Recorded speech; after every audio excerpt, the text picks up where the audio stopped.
आम बजट पेश होने में सिर्फ 10 दिन बाकी रह गए हैं। सरकार चाहती है कि बैंकों और डाकघर की बचत योजनाओं में पैसा लगाने वाला आम आदमी अब बढ़ चढ़कर शेयर बाजार में भी पैसा लगाए। लिहाजा कुछ ऐसी योजनाएं लॉन्च कर सकती है सरकार।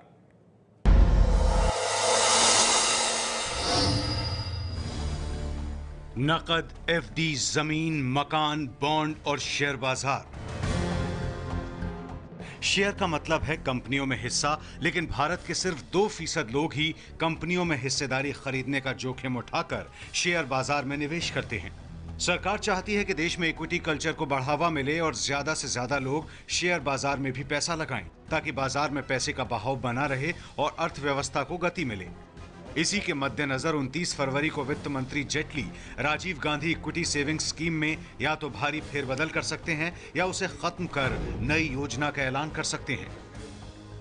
2012 में शुरू की गई स्कीम के तहत टैक्स छूट के बावजूद लोगों ने किसी तरह का उत्साह नहीं दिखाया। लिहाजा सरकार विचार कर रही है कि Rajiv Gandhi equity saving scheme को पूरी तरह से नई शक्ल दी जाए।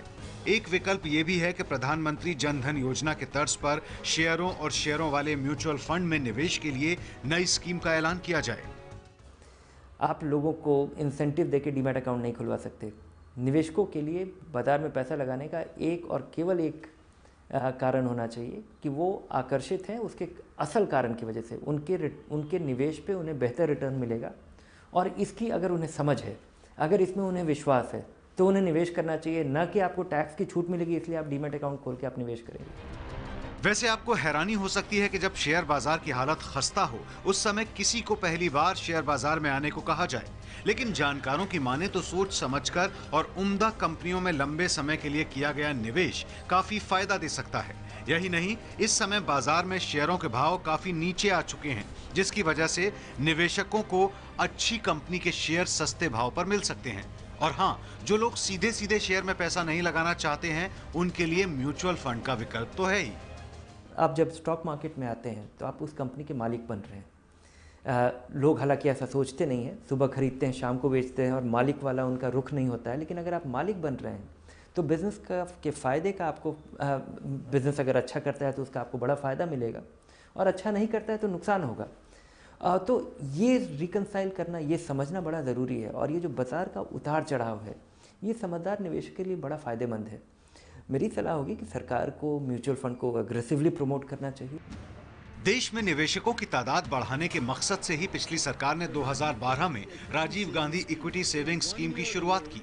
The Rajiv Gandhi Equity Savings Scheme will be liberalized to enable the first-time investor. Scheme के तहत पहली बार शेयर बाजार या शेयरों वाले म्यूचुअल फंड में पैसा लगाने वालों को इनकम टैक्स में छूट मिलेगी। एक कारोबारी साल में ज्यादा से ज्यादा 50,000 रुपए का निवेश कर सकता है, जिसमें से आधा यानी 25,000 रुपए टैक्स योग्य आमदनी से घट जाएगा।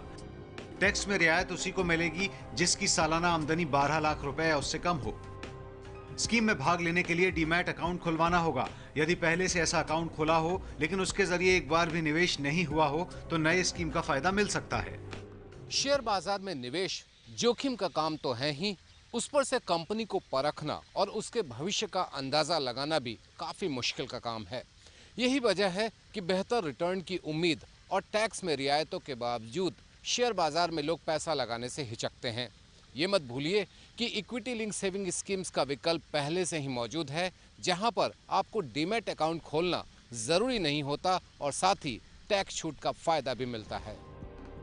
डिपॉजिटरी कंपनियों NSDL और CDSL के आंकड़े बताते हैं कि 2012 से लेकर अभी तक स्कीम के तहत कुल मिलाकर 52,464 डीमैट अकाउंट रजिस्टर्ड हुए, लेकिन इनमें से केवल 25,555 अकाउंट ही ऐसे हैं जिनके जरिए निवेश हुआ। कुल निवेश महज 145 करोड़ रुपए का है। अब देखना है कि सरकार के बदलावों के बाद देश में इक्विटी कल्चर विकसित होता है या नहीं। देश का बजट, बड़ी कवरेज 29 फरवरी को दिन भर